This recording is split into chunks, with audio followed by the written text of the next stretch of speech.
Arrakis, a planet of endless deserts and harsh, unrelenting conditions, is far more than a barren wasteland.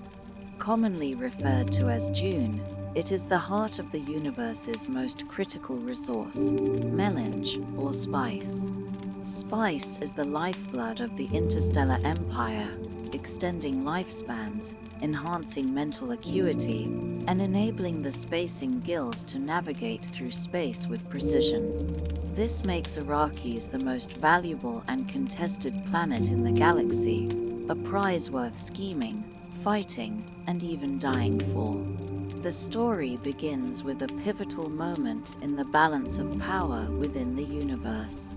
House Atreides, led by the noble and charismatic Duke Leto Atreides, is ordered by Emperor Shaddam IV to take over the fiefdom of Arrakis.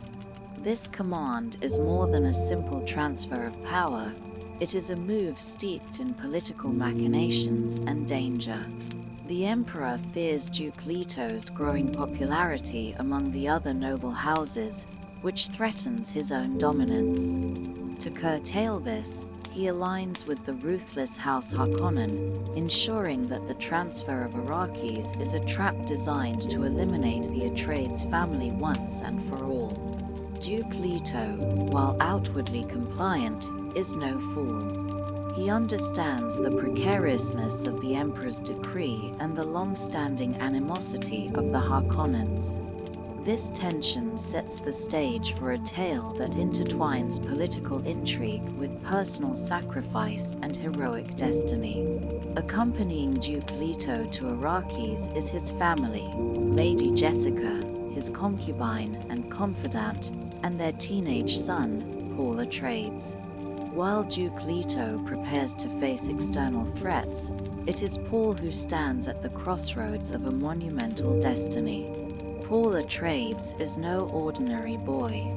Trained rigorously in combat, politics, and the mystic arts of the Bene Gesserit sisterhood by his mother, Paul possesses skills and insights far beyond his years. Lady Jessica, a Bene Gesserit herself, defied her order's directives by bearing a son instead of a daughter, believing in Paul's potential to fulfill an ancient prophecy. The Bene Gesserit, a powerful and secretive sisterhood, have spent centuries manipulating bloodlines to create the Kwisatz Haderach, a super being capable of bridging space and time. Paul's existence carries the weight of these plans, though the path ahead is fraught with uncertainty and peril. The narrative's early chapters are steeped in foreshadowing and tension. On the Atreides' home planet of Caledon, Paul undergoes a life-altering test. The Reverend Mother Gaius Helen Mohiam, a high-ranking Bene Gesserit, subjects him to the Gom Jabbar, a harrowing trial designed to measure his ability to control pain and fear. Paul's success in this test is more than a personal triumph. It signals his extraordinary potential and readiness to confront the immense challenges awaiting him on Arrakis. As the Atreides prepare to leave Caledon, the sense of foreboding intensifies. Duke Leto gathers his most trusted advisors and warriors, including Gurney Horlek, the master-at-arms with a poetic soul, Duncan Idaho, the loyal swordmaster, and Thufir Hawat, the skilled Mentat strategist. Together, they form a formidable team, but even their combined prowess cannot fully shield House Atreides from the treacheries ahead. Arrakis itself is introduced as a character in its own right. The planet's vast deserts, searing heat, and colossal sandworms create an ecosystem as deadly as it is fascinating. These sandworms, massive creatures that guard the spice deposits, are both a symbol of the planet's danger and its wealth. Spice harvesting is a perilous endeavor, with the constant threat of sandworm attacks adding to the challenges posed by Arrakis' unforgiving environment. This peril underscores the Atreides' struggle to assert control over the planet while navigating the complex dynamics of spice production. The Freemen, the indigenous people of Arrakis, add another layer of intrigue. Viewed by outsiders as primitive desert dwellers, the Freemen are anything but powerless. They have adapted to the harsh conditions of Arrakis with remarkable ingenuity, using still suits to conserve water and developing a deep spiritual connection to the desert. Stilgar, a Freeman leader, and his people hold the key to understanding and surviving Arrakis, though their true strength remains hidden from most of the galaxy. Duke Leto, recognizing their potential as allies, seeks to forge a relationship with them, setting the stage for future alliances that will shape the fate of the planet and its people. The arrival of House Atreides on Arrakis is marked by both optimism and unease.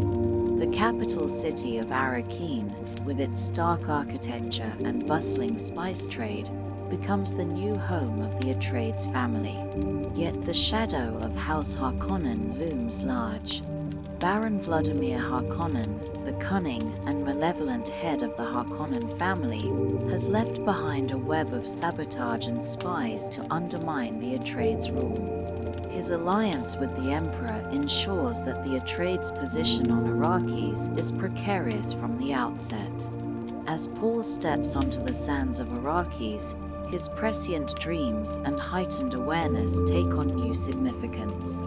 The planet's harsh beauty and the enormity of its secrets resonate deeply with him.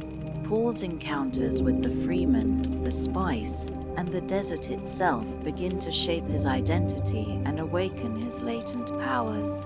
The seeds of transformation are sown as Paul grapples with his dual role as an heir to House Atreides and a potential messianic figure. The first part of Dune lays a rich and intricate foundation for the epic tale that follows. Themes of survival, betrayal, and destiny intertwine as the Atreides family navigates the perils of their new domain. Arrakis, with its treacherous sands and invaluable spice, becomes the crucible in which their strength and resolve are tested. The stage is set for an epic struggle, with Paul's journey at the heart of it all, a journey that promises to redefine not only his own destiny but the fate of the entire universe. On Arrakis, the Atreides family begins to settle into their new reality, but the shadow of impending betrayal looms ominously. The transition from Caledon to Arrakis is not merely a change in geography, but a shift into a world fraught with danger, political intrigue, and the raw, unrelenting power of the desert. Duke Leto, ever the astute leader, approaches the challenge with a mix of determination and caution, seeking to establish order and stability in a land riddled with complexities. The Harkonnens, who previously controlled Arrakis, did not depart quietly. They left behind a trail of sabotage and subterfuge, their spies embedded within the ranks of House Atreides.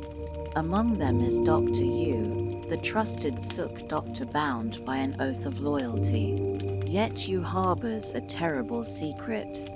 The Harkonnens have taken his wife captive, manipulating him into betraying the very family he serves.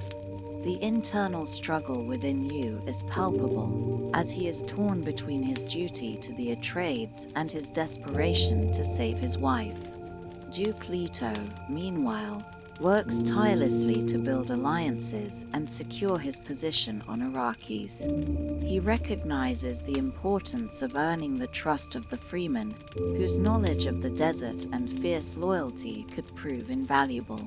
Leto's efforts to court the Freemen are met with cautious optimism, particularly by Stilgar, one of their respected leaders. Stilgar sees potential in the Atreides' noble intentions, but remains wary of their ability to truly understand and respect the harsh realities of Arrakis. The spice trade, central to the economy and power dynamics of the universe, becomes a focal point of Duke Leto's strategy. Spice harvesting on Arrakis is a perilous endeavor, requiring a delicate balance between resource management and survival. The massive sandworms, guardians of the spice, add a layer of danger that underscores the challenges of maintaining control over this vital resource.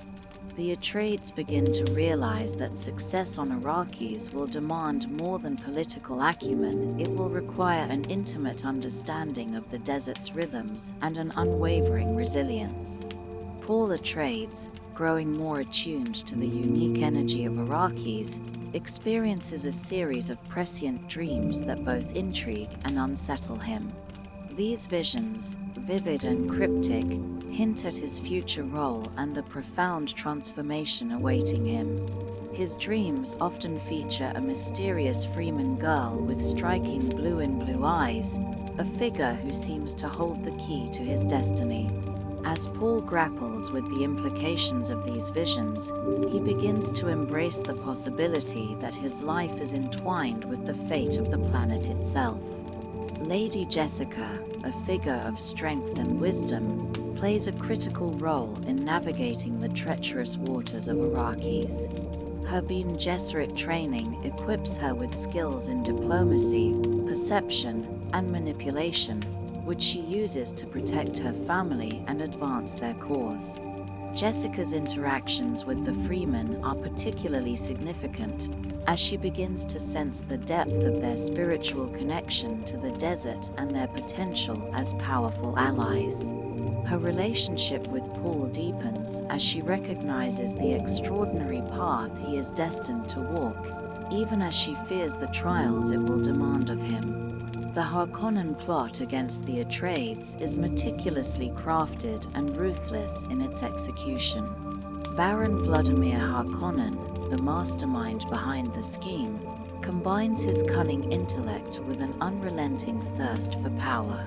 His plan is bolstered by the support of the Emperor, whose fear of House Atreides' growing influence drives him to conspire with the Harkonnens. The Sardorka, the Emperor's elite soldiers, are secretly positioned to strike at the heart of the Atreides' stronghold, ensuring their downfall. As tensions rise, Duke Leto uncovers hints of the betrayal brewing within his ranks. His suspicions grow, but the sheer magnitude of the conspiracy against him remains hidden.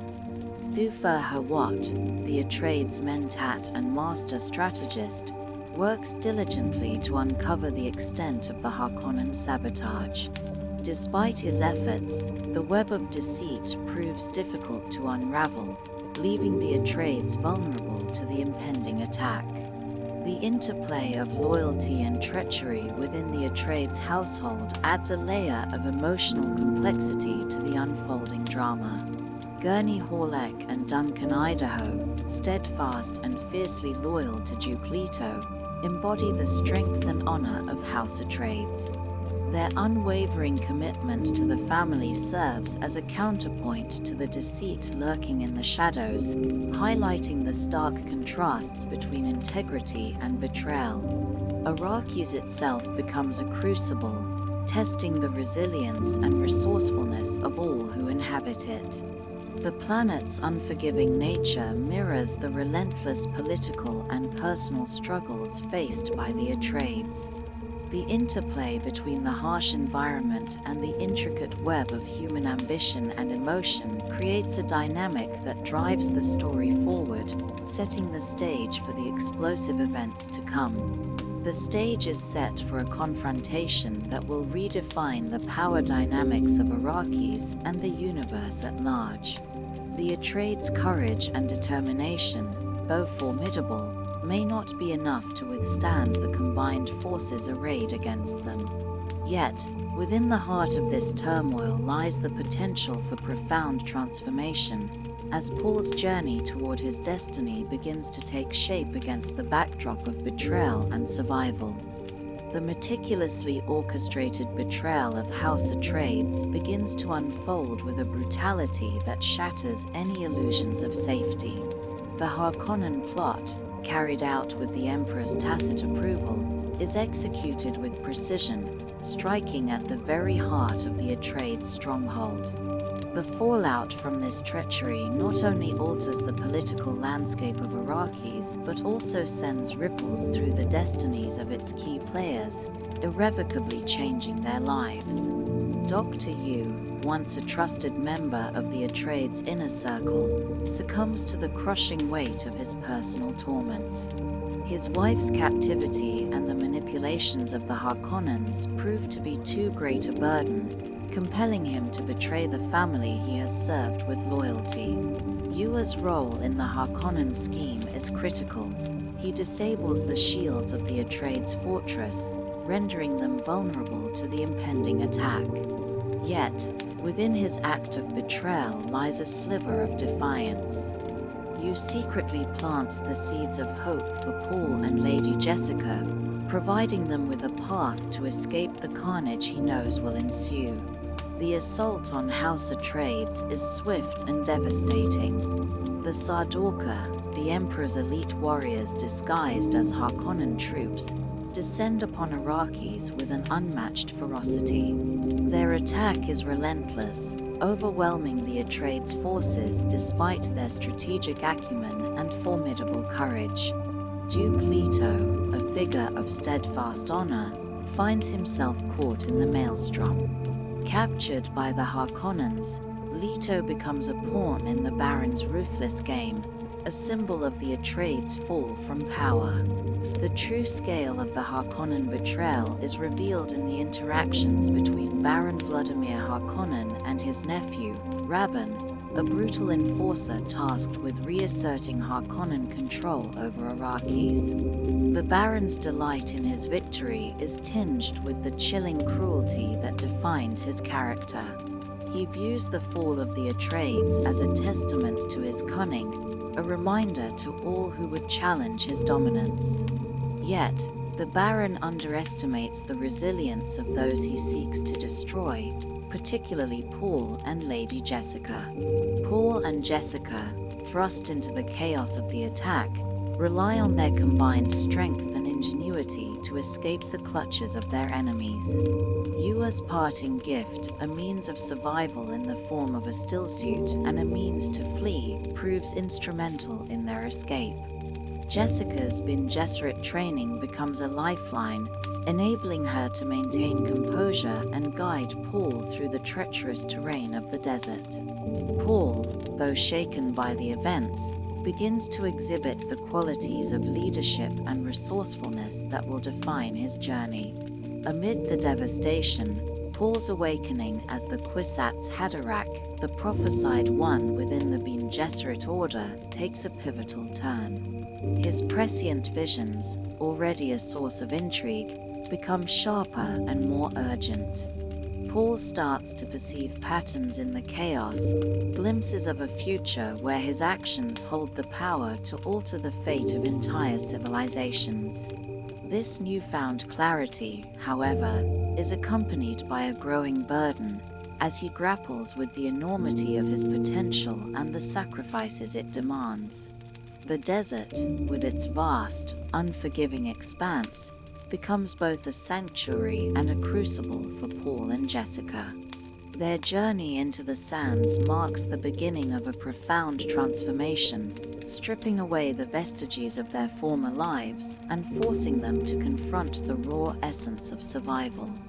The stark beauty of the desert mirrors the stark truths they must face: the loss of Duke Leto, the fragility of their position, and the daunting path that lies ahead. The Freemen, enigmatic and deeply attuned to the desert's rhythms, emerge as a crucial element in the unfolding narrative.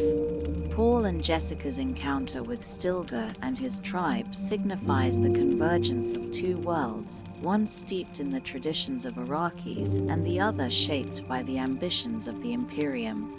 Stilgar's initial wariness gives way to a cautious respect as he recognizes the potential within Paul and Jessica. Their ability to adapt and their demonstrated strength hint at a deeper connection, one that aligns with the Freeman's own prophecies. The loss of Duke Leto casts a long shadow over Paul and Jessica's journey. Leto's death is not merely a personal tragedy, but a symbol of the end of an era for House Atreides. His final act, a desperate attempt to eliminate the Baron using a poison gas capsule hidden in his tooth, ultimately fails, leaving the Baron alive and emboldened. Yet, Leto's legacy endures through Paul, who carries forward the ideals of honor and resilience that defined his father.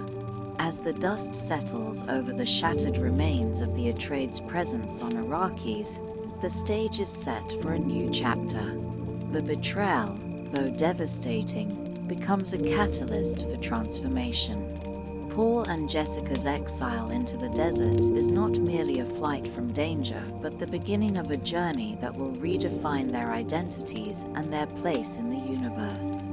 The harshness of the desert, coupled with the relentless pursuit of their enemies, forges them into something greater, individuals capable of challenging the very foundations of the world they inhabit.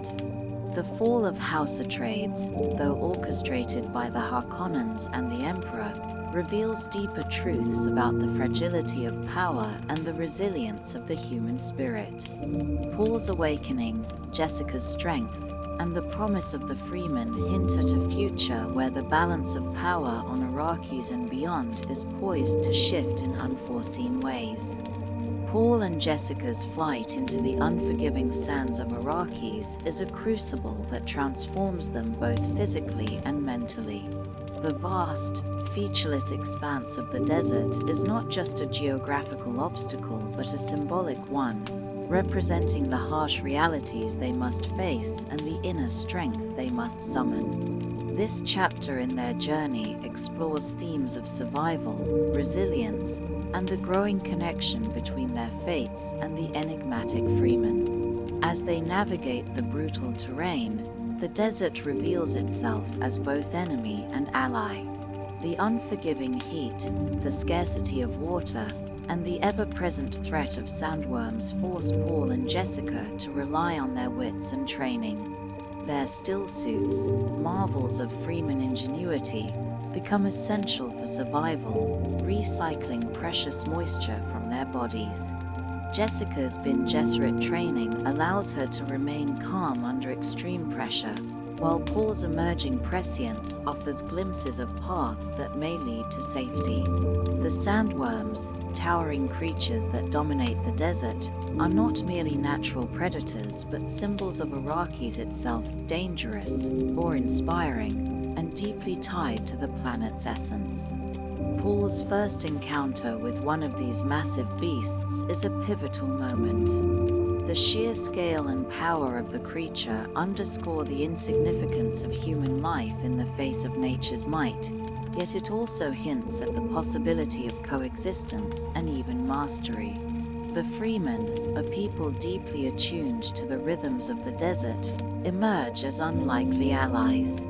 When Paul and Jessica encounter Stilgar and his Sietch community, it is a meeting of vastly different worlds. Initially wary and mistrustful, the Freemen regard the newcomers with a mixture of curiosity and suspicion.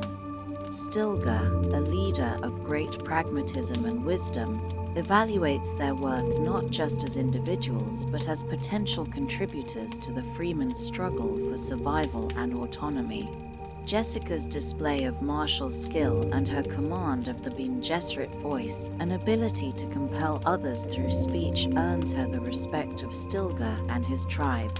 Her strength challenges traditional gender roles, particularly in a culture as rigid as the Freemen's. Paul, meanwhile, begins to fulfill the Freemen's prophecies of the Lisan Ulgaib, a messianic figure who will lead them to freedom. While Paul's growing connection with the Freemen provides him with a semblance of purpose, it also burdens him with the weight of their expectations. The Sietch becomes a sanctuary and a proving ground for Paul and Jessica. The Freeman lifestyle, with its strict codes of conduct and reverence for water, forces them to adapt in ways that go beyond mere survival. Every drop of moisture is sacred, every resource carefully managed, reflecting a deep symbiosis with the environment. This ethos begins to influence Paul's perspective, shaping his understanding of leadership and responsibility. Among the freemen, Paul meets Chani, a young woman of remarkable strength and intelligence who becomes both his guide and his confidant. Chani's presence is transformative for Paul, offering him a glimpse of companionship and a deeper connection to the freeman way of life. Their relationship, though nascent, carries the promise of a partnership rooted in mutual respect and shared purpose. Jessica's role within the Siege is equally significant. As she earns the trust of the freemen, she is invited to partake in their rituals and traditions, most notably the spice trance induced by consuming the water of life. This experience, a perilous test that could cost her life, marks her transition into a reverend mother, a spiritual leader among the freemen. The transformation deepens her understanding of the freemen's culture and their symbiotic relationship with the spice, a substance that permeates every aspect of life on Arrakis. Paul's prescient abilities continue to evolve, becoming both a gift and a curse. His visions of possible futures grow more vivid, revealing not only paths to victory but also the immense cost of achieving it. He begins to see himself as a figure of both salvation and destruction, a paradox that weighs heavily on his conscience. This internal struggle mirrors the external challenges he faces as he grapples with his role within the freeman community and the larger destiny that seems to be unfolding before him. The spice, the lifeblood of Arrakis, takes on an even greater significance during this period. Paul begins to understand its central role not just in the freeman way of life, but in the broader power dynamics of the galaxy. The spice is more than a commodity. It is a force that binds the political, economic, and spiritual threads of the universe. This realization fuels Paul's determination to harness its power for his own ends, even as he recognizes the dangers of such ambition. As Paul and Jessica become more integrated into the freeman community, the seeds of a revolution begin to take root. The freemen, long dismissed as a primitive and marginalized people, are revealed to be a formidable force with a deep understanding of guerrilla warfare and an unshakable commitment to their cause. Their dream of transforming Arrakis into a verdant paradise, while seemingly impossible, reflects their resilience and vision. Paul's leadership begins to emerge in earnest as he takes on the mantle of the Lisan al-Gaib. He begins to inspire the freemen, not through grand speeches or displays of power, but through his willingness to learn from them and to fight alongside them. His transformation from a displaced noble to a desert warrior mirrors the larger transformation of House Atreides, now poised to challenge the might of the Harkonnens and the Emperor. The harshness of the desert and the strength of the freemen become a crucible that forges Paul into the leader he is destined to become. His journey into the heart of the desert is not just a physical journey but a spiritual one, as he begins to embrace his identity as the Kwisatz Haderach and the leader of a movement that will shake the foundations of the universe. As Paul Atreides becomes further entrenched in the freeman way of life, his journey evolves from one of survival to one of leadership. With the Siege as his base, Paul begins to consolidate his influence, weaving together the disparate threads of freeman society, their dreams of liberation, and his own ambitions. This part of the story explores the intricate dynamics of leadership, the complexities of loyalty, and the inexorable pull of destiny.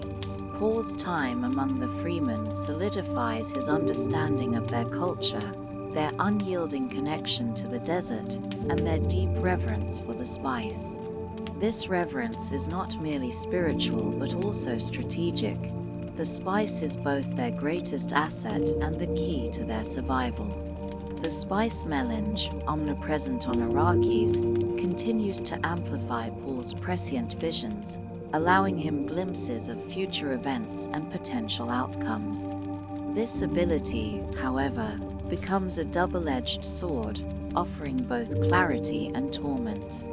The Freeman's guerrilla warfare tactics, honed over generations of living under the yoke of Harkonnen oppression, are unparalleled in their effectiveness. Paul recognizes this strength and begins to unify the Freeman tribes, transforming them from a scattered resistance into a cohesive force. His understanding of strategy, coupled with his willingness to fight alongside the Freeman, earns him their trust and admiration. Stilgar remains a crucial ally and mentor to Paul, providing guidance on the nuances of Freeman society and politics. Stilgar's leadership, rooted in pragmatism and a deep sense of duty, serves as a model for Paul. Yet, it is clear that Paul's vision extends beyond the traditional boundaries of Freeman aspirations. Where Stilgar seeks to defend and preserve, Paul envisions conquest and transformation, a vision that both inspires and unsettles the Freeman. Jessica's role continues to be pivotal. As the newly anointed Reverend Mother of the Freeman, she occupies a position of immense spiritual authority. Her transformation, achieved through the perilous spice trance, has deepened her connection to the Freeman and their collective memory. Jessica's presence lends Paul's leadership an air of legitimacy, as her actions align with Freeman prophecies surrounding the Lisan al-Gaib. Yet, Jessica is not without her doubts, particularly as she observes the increasing burden of Paul's growing power and the moral dilemmas it entails.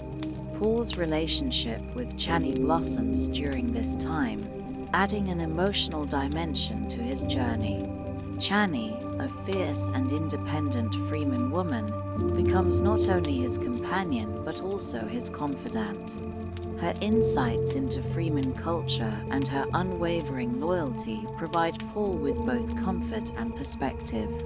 Their bond is emblematic of Paul's integration into Freeman society, yet it also foreshadows the personal sacrifices he will be forced to make as his destiny unfolds. The political machinations of the galaxy remain ever present, even in the isolation of the desert. The Harkonnens, under Baron Vladimir Harkonnen, continue their brutal occupation of Arrakis, oblivious to the growing Freeman insurgency. Meanwhile, the Emperor's forces maintain a tenuous presence, ensuring that the balance of power remains in their favor. Paul's rise as a leader of the Freeman represents a direct challenge to this status quo, setting the stage for an inevitable confrontation. Paul's visions of jihad and interstellar holy war fought in his name grow more vivid and troubling. These visions are not mere premonitions, but a reflection of the immense potential of the Freeman as both warriors and agents of change. Paul is acutely aware of the destructive power of such a movement, yet he also understands its necessity in achieving his ultimate goals.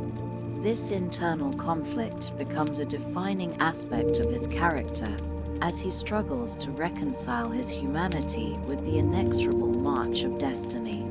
Training becomes a cornerstone of Paul's strategy. He leads the Freeman in rigorous drills, honing their already formidable combat skills and introducing new tactics that leverage their unique strengths. The desert itself becomes an ally in their struggle, with the Freemen using their intimate knowledge of its dangers to outmaneuver and outwit their enemies. The Krisk knife, a sacred weapon forged from the teeth of sandworms, becomes a symbol of their unity and resolve. The spice, ever present and ever potent, continues to shape Paul's journey. Its psychoactive properties deepen his prescient abilities, allowing him to anticipate the movements of his enemies and the outcomes of key decisions. Yet, this heightened awareness comes at a cost.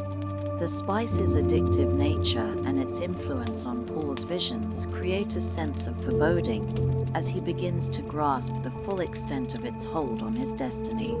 As Paul's leadership solidifies, he begins to articulate a vision that transcends the immediate struggle against the Harkonnens. He speaks of transforming Arrakis into a paradise, a green and fertile world where life can flourish. This dream resonates deeply with the Freemen, who have long yearned for such a future. Yet, it also serves as a reminder of the immense sacrifices required to achieve it. The Freemen's dream of terraforming Arrakis, led by the enigmatic Liatkines, takes on new urgency under Paul's guidance. This vision, rooted in both science and spirituality, becomes a unifying force for the Freemen. It is a testament to their resilience and their capacity for hope, even in the face of overwhelming odds. Paul's ability to harness this dream and align it with his own ambitions marks a turning point in his journey, as he begins to see himself not just as a leader, but as a symbol of transformation. As the Freemen's preparations for rebellion intensify, the first skirmishes against the Harkonnens signal the beginning of a larger conflict. These encounters, marked by swift and decisive strikes, showcase the Freemen's unparalleled combat prowess and their mastery of the desert's secrets. The Harkonnens, accustomed to wielding power through brute force, find themselves outmatched by the ingenuity and determination of their seemingly inferior adversaries. Paul's emergence as a leader of the Freemen is not without its challenges. The weight of their expectations, the complexities of navigating their traditions, and the moral dilemmas of his growing power all serve as tests of his character. Yet, through it all, Paul's resolve remains unshaken. He is no longer merely a fugitive or a displaced noble. He is a force to be reckoned with, a leader whose vision and determination will shape the fate of Arrakis and the galaxy. The momentum of the Freeman rebellion begins to snowball, and with each victory, Paul Atreides' transformation from a leader of resistance to a conquering force becomes more pronounced. As Paul's influence continues to grow among the Freemen, he is no longer seen merely as the prophesied Messiah, but as the architect of their revolution, a revolution that threatens to upend the established order of the galaxy. This part of the story captures the escalating intensity of the Freeman's struggle for freedom and Paul's internal conflict as he becomes increasingly aware of the profound consequences of his growing power. The Freeman's efforts, once fragmented and scattered, are now a coordinated and deadly force. Paul's leadership, combined with his prescient abilities and strategic brilliance, has made the Freemen an unstoppable military machine. With the leadership of Stilgar and the growing presence of the Atreides family within the Freeman Sieges, their tactical advantages are clear. They possess an unrivaled knowledge of the desert terrain, the deadly sandworms, and guerrilla warfare strategies that allow them to strike swiftly and disappear into the vast sand dunes. Their mastery of these skills, coupled with the ruthlessness born from years of oppression, has turned them into a formidable opponent for both the Harkonnens and the Imperial forces. Paul's own evolution into the figure of Muad'Dib is marked by his deepening connection to the Freeman culture. He becomes not just a leader but a symbol of their collective dreams and aspirations. His prophetic visions continue to guide him, but they also burden him with the weight of inevitability. As he gains the respect and loyalty of the Freemen, Paul increasingly understands the paradox of his situation. The more he embraces his role as their Messiah, the more he is driven towards the very jihad that he fears. His visions are a double-edged sword. They show him the future, but they also trap him in a path of destiny that may lead to irreversible consequences. Meanwhile, Jessica's influence grows in tandem with Paul's. As the Reverend Mother of the Freeman, Jessica's position allows her to offer spiritual guidance, while also strategically strengthening Paul's position. Her increasing familiarity with the ways of the Freeman continues to deepen, and she plays an important role in fortifying the loyalty of the Freeman tribes. The arrival of her daughter, Aelia, into the world, an event marked by an unexpected and dangerous birth, adds another layer of complexity to the Atreides family's story. Aelia, who is born with the full memories and consciousness of a Reverend Mother, becomes a pivotal character, both a blessing and a burden. Her presence challenges the balance of power within the Freeman, and her future will be one of great significance. The political dynamics on Arrakis take an increasingly complicated turn as the Imperial forces begin to recognize the growing threat posed by Paul and the Freeman. The Emperor's forces, led by the Sardaukar, elite shock troops known for their brutality and combat prowess, prepare to quash the rebellion. In response, the Freeman's tactics become even more aggressive and audacious. Rather than retreating into the desert to wait for the Harkonnens or the Imperial forces to strike, they take the fight to their enemies.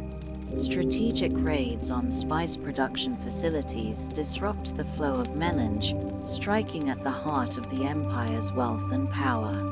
This strategic disruption of spice production becomes one of the central battlefronts in the Freeman's struggle. As Paul's leadership grows, he becomes increasingly intertwined with the larger political forces at play in the universe. His growing power threatens not only the Harkonnens but also the Emperor himself.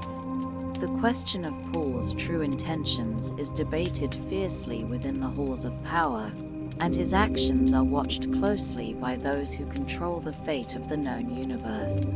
The Emperor, feeling his throne threatened, begins to consider drastic measures to ensure his own survival, including a full-scale assault on Arrakis. Within this tension, Paul begins to realize that his power and influence are not just a result of his military prowess or the strength of the Freeman, but also his ability to control the spice. The spice is the currency of the universe, the lifeblood of interstellar travel, and the key to unlocking prescience. As Paul's control over the spice production grows, he becomes not just a political and military leader, but a figure with the power to shape the very fate of the universe. This realization is both empowering and terrifying for Paul. It is the realization that with power comes a great burden, a responsibility to guide the Freeman to victory and transform Arrakis, but also the possibility of plunging the universe into chaos. One of the most intriguing aspects of Paul's leadership is his evolving understanding of the consequences of his actions. While he begins with a desire to free the Freeman and restore the balance of power to Arrakis, he is increasingly forced to confront the darker side of his ambitions. His visions show him a future of bloodshed and destruction, a future where his rise to power leads not just to victory, but to untold suffering. The jihad that he fears becomes ever more likely, and Paul struggles to reconcile his desire for peace with the necessity of war. This internal conflict drives much of Paul's character development as he grapples with his role in the larger scheme of things and the weight of his responsibilities as a leader. Paul's relationship with Chani also deepens during this period. While their love for each other is strong, the pressures of war and Paul's growing powers put a strain on their relationship. Chani, a fierce and loyal Freeman woman, becomes a key figure in Paul's life, both as a partner and as a confidant. Her loyalty to him is unquestionable, but she too must navigate the challenges of their shared future. As Paul's visions become clearer, it becomes evident that their paths are intertwined and that the choices they make will determine the future of not just their love, but the fate of the universe. The spice continues to play a central role in the Freeman uprising. Its importance is underscored by the fact that whoever controls the spice controls the fate of the universe. Paul's strategic use of the spice, coupled with his mastery of prescience, makes him a dangerous player in the political arena. However, the price of this power is steep. Paul is forced to reckon with the nature of his influence and the consequences it will have not only for Arrakis, but for the entire galaxy. The spice becomes both a tool of liberation and a weapon of war, one that Paul must wield carefully. As the Freemen prepare for the final showdown, Paul's transformation from a noble heir to a revolutionary leader is complete. The forces that once sought to control Arrakis are now at war with the very people they sought to dominate. The question now is not whether Paul can defeat the Harkonnens or the Emperor's forces, but what kind of future he will create for the Freemen and for the universe. Paul's vision for a transformed Arrakis and a new order in the galaxy may be the key to victory, but it also holds the potential for unimaginable consequences. The conflict on Arrakis intensifies as Paul and the Freemen continue their calculated war against the Harkonnens and the Emperor's forces. The central tension in this part of the story is the deepening struggle for control over the desert planet, a place that holds the key to power across the universe. The stakes are now at their highest as Paul's forces face off against the overwhelming might of the Sardaukar troops, the elite warriors of the Emperor, and the ruthlessness of Baron Harkonnen's military machine.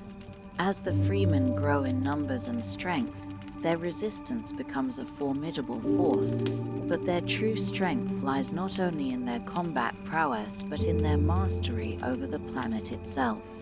The desert is both a challenge and an advantage for the Freemen. With their knowledge of the harsh landscape, the sandworms, and the spice cycle, the Freemen are not just fighting for freedom, they are fighting to reclaim their identity and their heritage. Arrakis is more than just a battlefield. It is a living, breathing entity that is intrinsically tied to their lives and their destinies. Paul, now fully embracing his role as Muad'Dib, leads the Freemen with a combination of strategic genius and prescient insight. His leadership is shaped not just by his military mind, but also by his ability to foresee the consequences of every decision. With each victory, Paul becomes more deeply entwined in the fabric of the Freemen's revolt, but also more aware of the inevitable path that his rise to power will take. His prescience is both a gift and a curse. While it allows him to make informed decisions, it also reveals the dark future he has come to fear, a future in which his rule leads to destruction and violence. The weight of his destiny presses down on him with every battle, and Paul must navigate the perilous road ahead while trying to find a way to avoid the tragic future he has glimpsed. As the Freemen rally behind Paul, the challenges they face are not only military. They must contend with internal divisions, the scars of years of oppression, and the psychological toll that the war takes on each of them. The Freemen have spent generations in the shadows, and now they are being thrust into the light, with all the complexities and dangers that come with newfound power. Paul's leadership is tested as he grapples with his role as a messiah figure and as a military commander. He understands that while he is a symbol of hope and change for the Freemen, he is also a target for those who would seek to maintain the status quo. The confrontation between Paul and his enemies, namely the Baron Harkonnen, the Emperor, and the Sardaukar, becomes inevitable.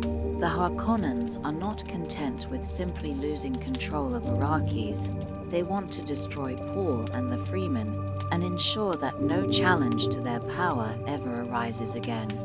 The Emperor, threatened by Paul's rising influence, prepares to take drastic action, including bringing in the full force of the Sardaukar to crush the rebellion once and for all. The final battle for Arrakis is not just about power, it is about survival. The fate of the Freeman, the spice, and the galaxy itself hangs in the balance. The Freeman's preparation for war is meticulous and relentless. They wage a series of coordinated attacks against the Harkonnens, using the desert to their advantage. The sandworms, which were once a feared obstacle, are now their allies, as the Freemen learn to summon and ride them in battle. The sandworms represent the heart of Arrakis, and controlling them is a symbol of mastery over the planet.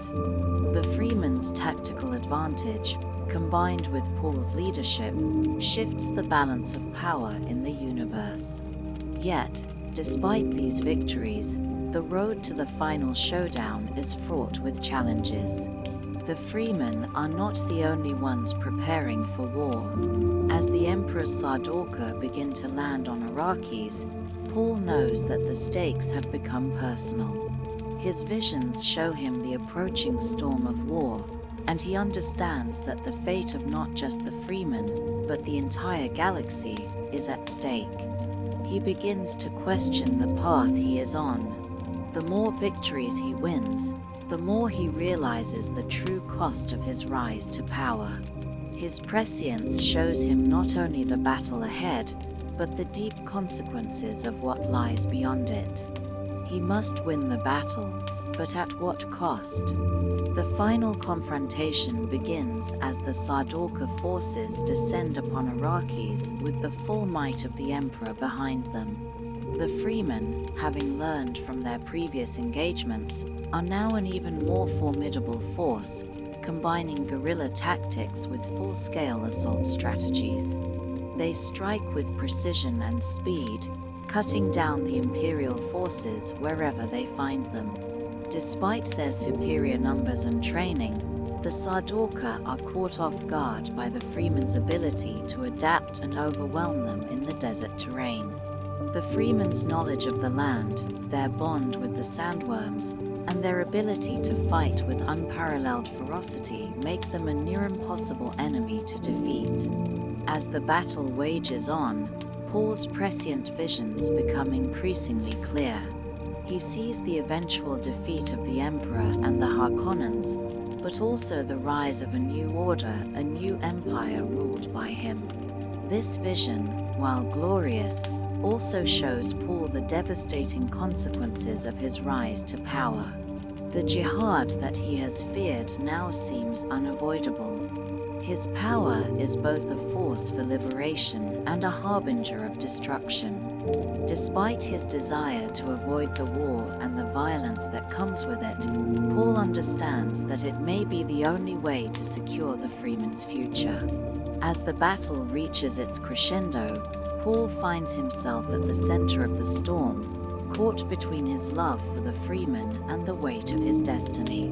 The final moments of the battle are intense and fraught with tension. The Emperor's forces are on the brink of collapse, but Paul knows that the real test is yet to come.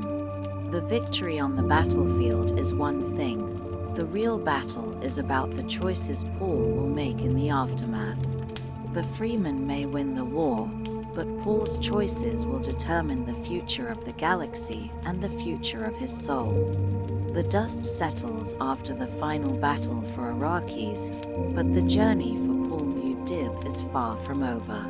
As the Freemen emerge victorious, the weight of Paul's new role as both the leader of the Freemen and the ruler of the known universe presses heavily upon him. His rise to power, while seemingly inevitable, has come with sacrifices and deep internal turmoil. In this section, we delve deeper into Paul's personal transformation, his grappling with his newfound position, and the implications of his prescient visions that continue to haunt him. Paul's ascension to the throne is not merely a political victory, it is a metaphysical one. He has fulfilled the Freeman prophecy, becoming their Messiah, but he also bears the burden of being more than just their leader. He is now the most powerful figure in the galaxy, holding dominion over the spice production on Arrakis and thus controlling the future of interstellar travel, commerce, and power. With this immense power comes an equally immense responsibility. Paul must confront the fact that his destiny is not one he can easily control or escape. His ability to foresee the future through his prescient visions is both a gift and a curse, providing him with clarity while simultaneously trapping him in a series of events he cannot change. As Paul navigates the complexities of ruling the universe, he begins to realize the deep consequences of his rise to power. He is faced with the reality of the jihad he has seen in his visions, a war that will spread throughout the universe in his name. The bloodshed and destruction that follow are unavoidable, yet Paul is reluctant to embrace this future. Despite his desire for peace, his prescience shows him a path that leads to violence, a war that will be fought in his name by those who see him as a divine figure. His fear of becoming a tyrant, of being worshipped as a god, weighs heavily on him. The very thing that makes him powerful, the ability to see and manipulate the future, also condemns him to live out a fate that is increasingly beyond his control. One of the central themes of this section is Paul's internal struggle with the identity that others have created for him. To the freemen, he is Mud-Dib, their prophesied Messiah, the one who will lead them to freedom and glory. To the people of the Imperium, he is the new emperor, the ruler of the universe, a figure whose decisions will reshape the galaxy. But Paul is neither fully at ease with the role of the Messiah nor with the position of power he has inherited. His understanding of his destiny is clouded by the fear that he may become the very thing he has fought against, a tyrant who rules through fear and violence. As Paul grapples with these fears, his relationship with his mother, Jessica, takes on greater significance. Jessica, too, is caught in the web of destiny. She was instrumental in bringing about the Freeman's rise, and now she plays a key role in advising Paul as he navigates the challenges of his rule. Despite her loyalty to Paul, Jessica harbors her own fears about the consequences of his rule. She sees the toll that Paul's prescience has taken on him and fears that he will become consumed by his visions. The mother and son are united by their shared knowledge and goals, but they are also divided by their conflicting views on the future. The contrast between Paul's external power and his internal turmoil is stark. Externally, he is the emperor, the supreme ruler of the known universe, with control over Arrakis and its spice production. His authority is absolute, and he commands the loyalty of the Freemen and the other factions of the galaxy. But internally, Paul is a man torn between his vision of a better future and the brutal realities of power. He sees a future of violence and conquest, one that is shaped by the very forces he sought to control. He is trapped by his own destiny, unable to escape the path that seems to have been set for him. As Paul contemplates his future, he becomes more deeply aware of the cost of his power. His prescience continues to show him glimpses of the future, and he begins to realize that every choice he makes leads to a series of consequences that are beyond his ability to fully comprehend or control. The Freemen may have won the battle for Arrakis, but the true war is yet to come, and it will be a war fought not only on the battlefield but in the hearts and minds of the people. The battle for Arrakis, for Paul, is not just about politics or military strategy. It is a spiritual and philosophical struggle. His prescient visions reveal to him a path of destruction, a path where his rise to power leads to suffering and chaos. Paul is faced with a choice: to embrace his role as the Freeman's Messiah and lead them to victory, or to reject the destiny that has been laid out for him and risk the collapse of everything he has fought for. In the face of these choices, Paul is left to question his own motives, his desires, and his ultimate purpose. Despite the burden of his power, Paul remains committed to the Freeman and to the cause that has brought him to this point. He understands that his actions will shape the future of Arrakis, the Freeman, and the galaxy, but he also knows that he cannot undo the choices he has already made. His transformation into the Emperor is complete, but his transformation as a person is ongoing. He must reconcile the man he was with the ruler he is becoming, and in doing so, he must confront the reality that his rise to power may be both his greatest achievement and his greatest failure. The key question that Paul must answer is whether it is possible to avoid the violent future he has seen in his visions. Can he forge a new path for himself and for the universe, or is he destined to follow the course that has already been set? This question lingers as Paul continues his reign, and it will shape the future of the universe and the fate of all who inhabit it.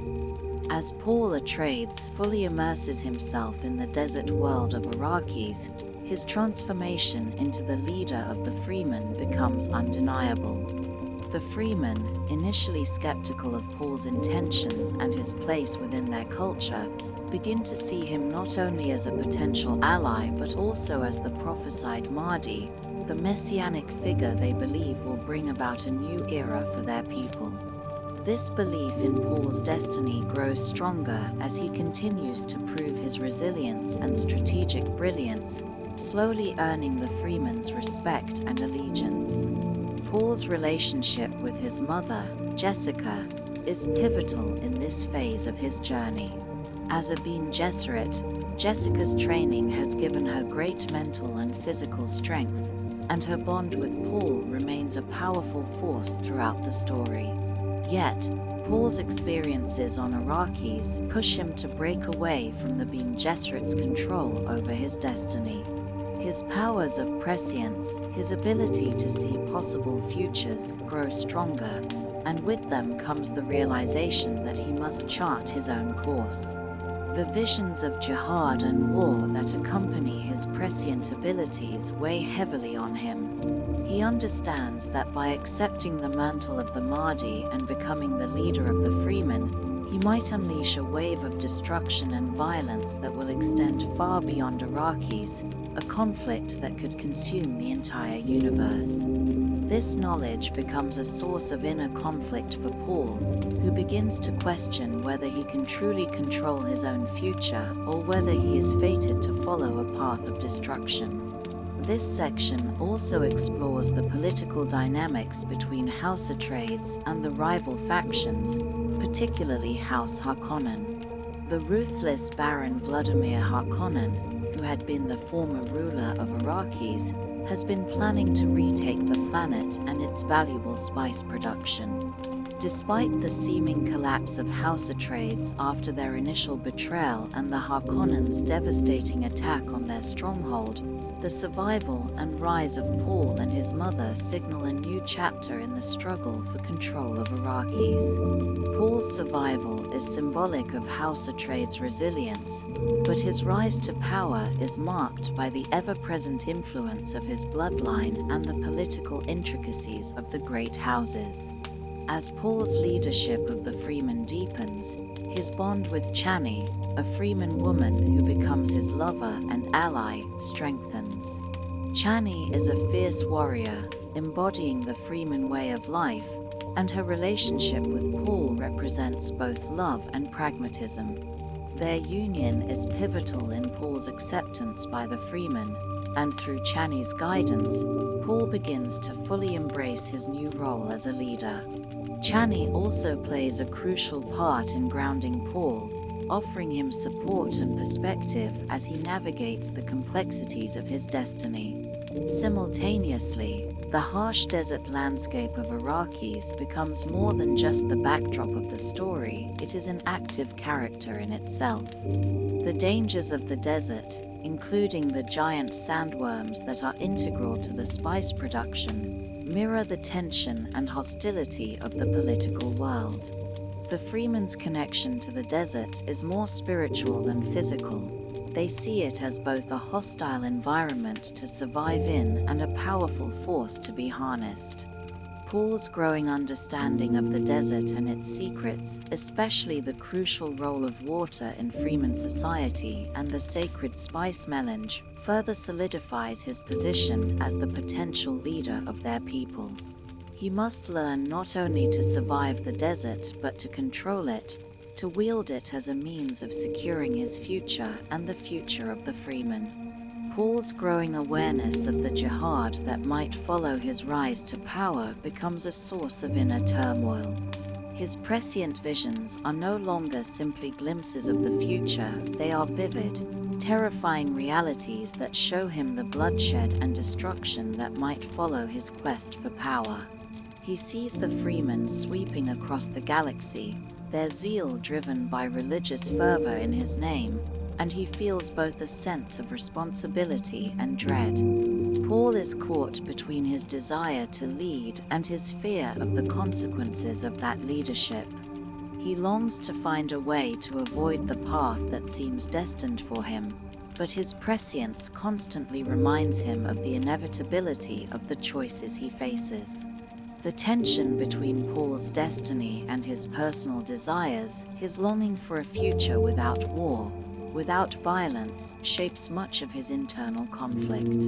He cannot escape the weight of his lineage, nor can he escape the path that has been laid out for him. As he begins to embrace the Freeman way of life, he also becomes more attuned to the philosophical and spiritual elements that are central to their culture. The Freemen are not simply a group of people, they are a movement, a force that will change the fate of Arrakis and the universe. In Paul's mind, this realization is both empowering and terrifying. He is the key to their success, but in unlocking that success, he may also be unlocking a future that is fraught with destruction and loss.